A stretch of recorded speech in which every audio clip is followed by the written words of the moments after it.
À l'origine d'une bataille après l'autre, le nouveau film de Paul Thomas Anderson, il y a des idées qui remontent à loin, à une vingtaine d'années. D'abord, l'envie de filmer une course-poursuite en voiture. Ensuite, adapter Vineland de Thomas Pynchon. Anderson a déjà adapté du même écrivain Inherent Vice. Et, enfin, l'envie de développer un personnage de femme révolutionnaire. Bien sûr, entre les idées premières et celles qui se matérialisent dans l'œuvre qui nous préoccupe ici, quelques idées ont changé. Des éléments sont venus se greffer sur un contenu qui n'a cessé de s'étoffer au fil du temps. Il reste cependant une base narrative, celle du roman. Paul Thomas Anderson adapte à sa manière un texte complexe, avec l'aval de l'écrivain, comme le cinéaste le précise lui-même. Il procède à un élagage du propos littéraire pour entraîner le récit sur des territoires qui l'intéressent, dit-il, depuis toujours.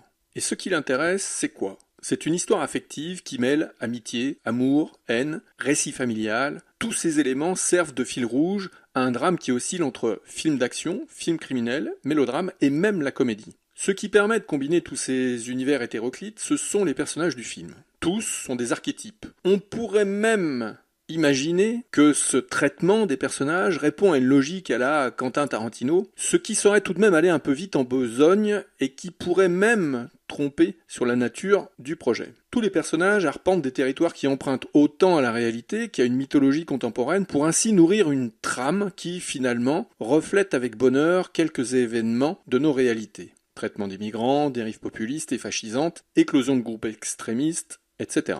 Si le film n'était que cela, en partant du principe que l'exercice de la mise en scène soit réussi, ce ne serait déjà pas si mal. Mais le cinéaste ajoute à ces ingrédients quelques questionnements atemporels qui propulsent le film dans une autre logique servie par une profondeur du propos, atteinte en partie grâce à une interprétation d'ensemble absolument remarquable. À ce titre, la pertinence du film se mesure à la manière dont les intentions nous parviennent, petit à petit. Que ce soit par la mise en scène ou par le découpage, notamment des scènes d'action, en jouant avec les rythmes et les attentes du spectateur, Paul Thomas Anderson construit un récit où la personnalité des protagonistes, en constante évolution, se raconte autant par l'usage des procédés de filmage ou de montage que par la composition tout en subtilité des interprètes. Au départ, deux interprètes principaux, Perfidia et Bob. Ils sont réunis par une attitude révolutionnaire qui, dans son application, infuse tous les comportements affectifs. De l'amitié à l'amour, tout se joue dans une urgence qui convoque son lot de fulgurance et de soudaineté qui n'a d'égal que la violence assumée et perpétrée pour répondre aux exigences idéologiques d'un groupe anarchiste, The French 75. Le leader du groupe est une femme, belle, libre. Perfidia Beverly Hills, interprétée par Teyana Taylor, vit à 100 à l'heure.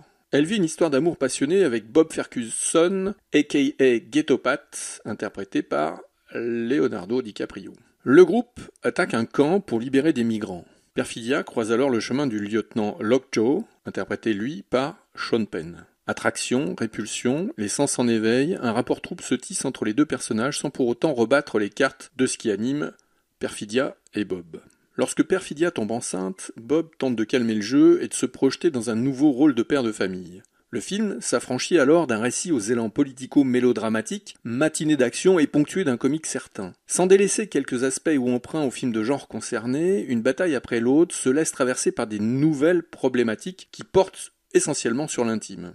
Dès que se profile l'idée de la constitution d'une famille, les réflexions induites n'ont pas le même écho chez Perfidia ou chez Bob. Le film, s'il ne change pas de cap, n'en penche pas moins pour une réflexion sur la condition humaine. Le groupe, qui luttait pour défendre une idée de la liberté, se délite. À commencer par le couple Perfidia-Bob, qui ne réagit pas de la même manière à l'annonce de la grossesse de la jeune femme. La naissance de Charlène, qui deviendra Willa plus tard pour échapper au passé de ses parents, cristallisera les contradictions qui hantent les protagonistes, mais tous, à un moment ou à un autre, devront répondre à quelques questions qui détermineront leurs actes futurs. Comment devient-on parent ? Quand le devient-on réellement ? Qu'est-ce qu'une famille ? Et comment concilier morale civique et l'idée que l'on se fait de la liberté avec ses responsabilités parentales. Une phrase prononcée par Sensei, interprétée par Benicio del Toro, le précieux prof de karaté de Willa, résume la complexité du problème à résoudre pour chacun des personnages. La liberté, c'est cesser d'avoir peur. Pour Bob, c'est impossible. Lorsque Lockjaw ressurgit dans leur vie, Bob devra entamer une lutte, d'abord contre lui-même, pour être à la hauteur de ce défi. La peur de perdre son enfant suffira-t-elle à le transformer ? En tout cas, si la peur annihile toute notion de liberté, elle devient alors le moteur d'un comportement nouveau, ou plutôt qu'il faut retrouver. En revisitant la matière romanesque, pour la plier à ses obsessions propres, Paul Thomas Anderson compose une fresque où l'hétérogénéité des genres devient la condition même d'une mise en scène de la complexité humaine.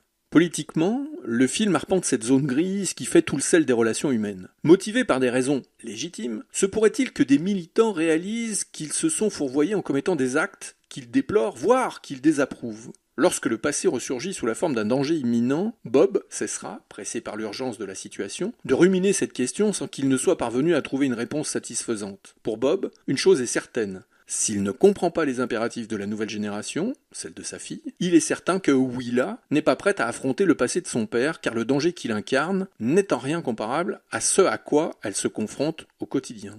À travers Bob et Willa, le film nous propose une méditation sur l'héritage et la transmission. Si le récit s'ancre dans un contexte politique marqué, il s'achève surtout sur une interrogation universelle. Comment devenir sujet en affrontant les spectres du passé? Le combat livré par les personnages ne se réduit pas à la confrontation avec un ennemi extérieur, mais s'inscrit dans une dialectique intime entre peur et liberté, responsabilité et désir. En ce sens, une bataille après l'autre se lit comme un conte initiatique où la fable politique s'efface devant quelques réflexions existentielles. De ce point de vue, une bataille après l'autre dépasse ainsi le seul cadre narratif pour atteindre une résonance profondément contemporaine. À travers la trajectoire de ces personnages, Paul Thomas Anderson interroge la fragilité des idéaux révolutionnaires confrontés aux réalités affectives et sociales, et il révèle combien la liberté demeure une notion paradoxale, à la fois désirée, crainte et menacée. Le film témoigne ainsi de l'impossibilité de réduire l'expérience humaine à des catégories politiques ou morales stables.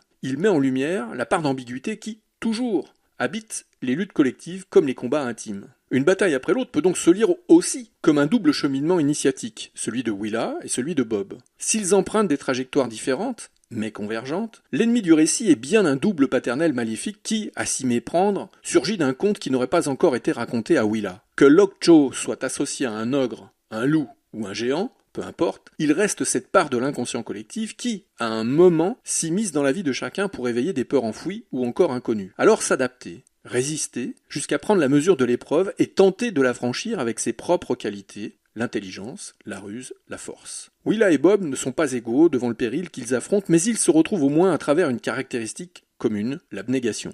En définitive, une bataille après l'autre confirme l'ambition de Paul Thomas Anderson de faire du cinéma un espace de circulation entre les formes, les genres et les registres. Loin de se contenter d'une adaptation fidèle ou d'un exercice de style virtuose, on sait qu'il en est capable, le cinéaste inscrit son geste dans une logique de transfiguration où la matière romanesque devient prétexte à une méditation sur la mise en scène elle-même. À travers la porosité des genres et l'hétérogénéité assumée de son récit, Paul Thomas Anderson fait émerger une œuvre hybride qui tient autant du conte contemporain que de la tragédie moderne.